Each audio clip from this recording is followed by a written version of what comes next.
अजितदादांच्या जाण्यामुळे महाराष्ट्र निशब्द झालाय. वैयक्तिकदृष्ट्या काहीतरी सुचावं ह्याला सुद्धा खूप वेळ जातोय, काही सुचत नाही. पण आज सुनीतराव यांची भेट घेतली आणि काय बोलावं काही कळत नव्हतं खरं तर. त्यानंतर मोठे साहेबांची पण भेट घेतली. मला असं वाटतंय की महाराष्ट्राच्या भल्यासाठी दोन्ही राष्ट्रवादी एकत्र याव्यात. आणि खरं तर अशी चर्चा झाली होती, बोलणं झालं होतं ह्या निवडणुकीच्या वेळेला, प्रचाराच्या वेळेला, की आता एकत्रच येणार आहे. एक काय त्याला फॉर्मॅलिटी राहिली आहे.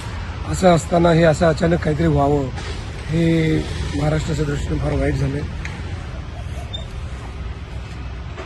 दादांचा जो उमदा डिसिजन घेण्याचा जो स्वभाव होता तो स्वभाव यावा परत महाराष्ट्राच्या भल्यासाठी. आणि त्या दृष्टीने त्या अर्थानं त्यांचं स्वप्न पूर्ण व्हावं आणि ताकद वाढायची असेल तर दोन्ही राष्ट्रवादींनी एकत्र यावं.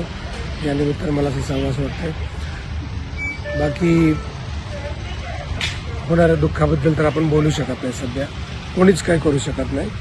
पण उपलब्ध परिस्थितीत जर आपल्याला पुढे जायचं असेल तर हा एक मार्ग दिसतो.